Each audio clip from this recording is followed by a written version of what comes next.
Nosotros las personas de campo, en aquel entonces cuando sufrías algún esguince o torcedura, se acudía a el sobandero o componedor, casi siempre era un hombre mayor que tenía los conocimientos, y en poco tiempo estabas como nuevo. Este fue mi caso.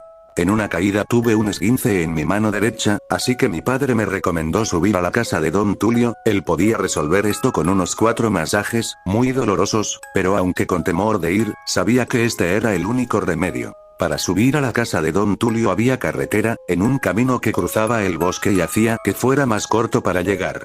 Debía ir después de las 6 p.m., ya que don Tulio trabajaba en labores del campo y solo estaba en su casa a esas horas.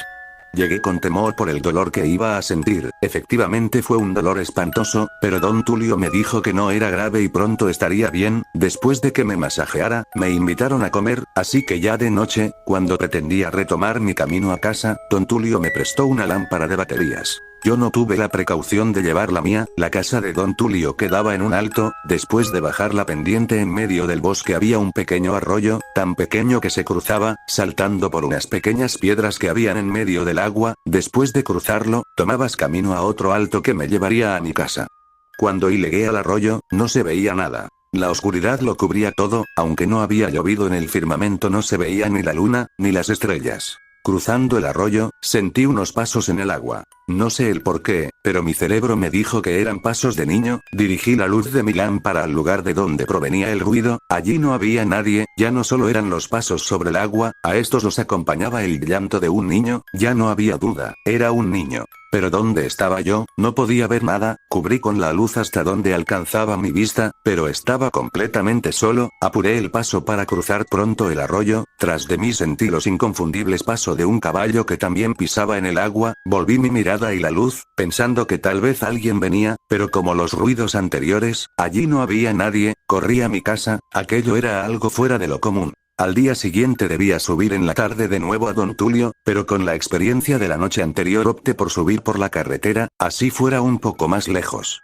Cuando llegué antes de empezar la sesión de masajes, le comenté a don Tulio lo que me había pasado la noche anterior. Para él no era algo extraño. Don Tulio me contó esta historia. Hace unos 5 años aquí en esta casa, vivía una familia, con 2 niños, uno de 5 años y el otro de unos 8 años, en aquel entonces aquí no había donde dejar los caballos, porque aún no habían potreros separados. Así que había que bajar por el arroyo y llevarlos a la casa donde viven ustedes. Cuando eso aún no había carretera, el único camino era este. El padre llegó aquí, traía 3 caballos que era con los que trabajaba y sacaba las cargas de la cosecha. Ya casi llegaba la noche y había en el cielo amenaza de lluvia, así que el padre le dijo al niño mayor que montara en la mula, amarrara los caballos en fila india y fuera a llevarlos al otro lado, que no se fuera a demorar. La madre le pidió al padre que no mandara al niño a esas horas, si llovía iba a tener problemas con el arroyo, aunque pequeño. Cuando llovía se crecía de una manera sorprendente, pero el padre no dio el brazo a torcer. Le dijo que para que no tuviera problemas, se devolviera en la mula. Esta no tenía problema que la dejaran amarrada fuera de la casa. En la cara del niño se veía el terror, no solo por la noche. Él sabía que cruzar el arroyo crecido era peligroso, pero también sabía que su padre era un hombre agresivo y podía castigarlo si no hacía lo que éste ordenaba.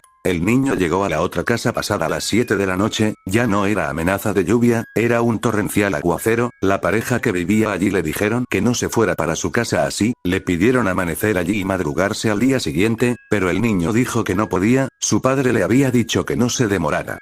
A la mañana siguiente el padre se levantó. Lo primero que vio fue la mula en la puerta de la casa, renegando.